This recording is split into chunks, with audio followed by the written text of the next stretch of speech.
Brièvement, vous l'avez compris, nous trouvons que lever l'interdit de tuer, l'interdit de donner la mort à un patient, qui est l'élément clé de toute déontologie médicale, serait d'autant plus injuste que notre système de santé traverse une crise multiforme.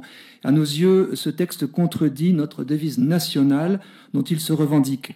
Une liberté n'est authentique que quand elle s'exprime en connaissance de cause. Et ce n'est pas le cas ici, car les patients concernés subissent 3 types de pression qui dénaturent leur liberté. D'abord, quel est le sens d'une liberté sous la pression d'une souffrance mal prise en compte faute d'accompagnement ou de soins, notamment palliatifs? Ensuite, quel est le sens d'une liberté sous pression de la peur de ce qui risque d'advenir, mais qui n'est pas jamais totalement prévisible?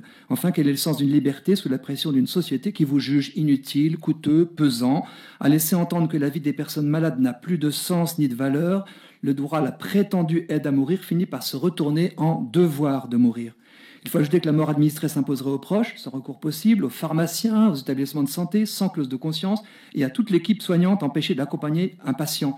Pour eux tous, la liberté devient liberticide. L'égalité aussi est bafouée, car pour des personnes vivant en situation d'isolement, de précarité sociale, dans des déserts médicaux, sans accès aux soins palliatifs, le suicide assisté ou l'euthanasie s'imposerait par défaut de solidarité. Il faut être lucide sur ces discriminations, avec en tête l'exemple canadien. Des personnes souffrant de maladies évolutives demandent l'euthanasie, faute de soutien approprié. Et c'est donc finalement la fraternité qui en pâtit. L'universalité de la prévention du suicide, élément clé de notre pacte social, est un enjeu de fraternité. Priver des patients de cette prévention, c'est rompre ce pacte de solidarité. Dr Trédan a eu raison d'évoquer le cancer, à l'origine de la plus grande partie des euthanasies dans les pays ayant légalisé.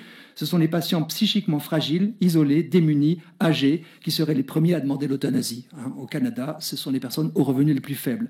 Nous sommes particulièrement inquiets pour les personnes âgées de plus de 75 ans connaissant un plus haut taux de suicide. Le président de la MGEN, qui soutient la mort administrée, nous a glacés en affirmant, je cite, « Le taux de suicide des personnes âgées en France montre que la demande est déjà là ».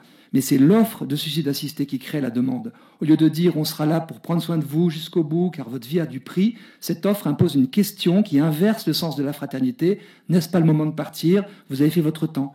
Nous constatons déjà, à cause de ce débat, un effet Werther de contagion du suicide. Notre service d'écoute sur la fin de vie reçoit de plus en plus de demandes de suicide de personnes souffrant uniquement de maladies psychiques. Ce débat leur a fait croire qu'un service public dédié pourrait les suicider. Nous sommes aussi choqués qu'on désigne des catégories de patients éligibles au suicide ou à l'euthanasie, pour commencer ceux qui ont la maladie de Charcot, comme entendu de plusieurs leaders politiques. Le responsable mutualiste que j'ai cité milite pour supprimer toute condition de pronostic vital, notamment pour ces patients. Plusieurs membres de notre association, atteints de Parkinson, SLA ou d'autres affections dégénératives, disent leur effroi de se voir ainsi stigmatisés. C'est violent pour ces patients, comme pour leurs proches et leurs soignants qui se battent à leur côté face au drame de la maladie. Les plus souffrants et leurs proches ont le plus besoin d'être protégés de la désespérance. Plutôt que de les orienter vers la mort, la fraternité consiste à les aider à vivre en les soulageant, sans acharnement thérapeutique, ni euthanasie, ni incitation au suicide. Nous sommes enfin inquiets pour les soins palliatifs, comme le Conseil d'État qui écrivait en 2018 « L'expression d'une demande d'aide anticipée à mourir ne devrait jamais naître d'un accès insuffisant à des soins palliatifs.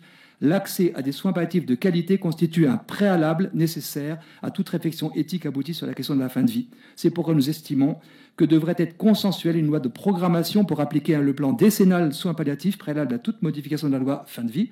Alors que les gouvernements peinent à tenir leurs engagements, nous ne comprenons pas l'impatience à légaliser l'euthanasie. Votre proposition de loi, si elle était votée, pourrait entrer en vigueur dès fin 2025, alors que la stratégie décennale des soins d'accompagnement s'étalera sur 10 ans. L'urgence commande donc d'adopter une loi de programmation seule à même de garantir l'accès universel aux soins palliatifs.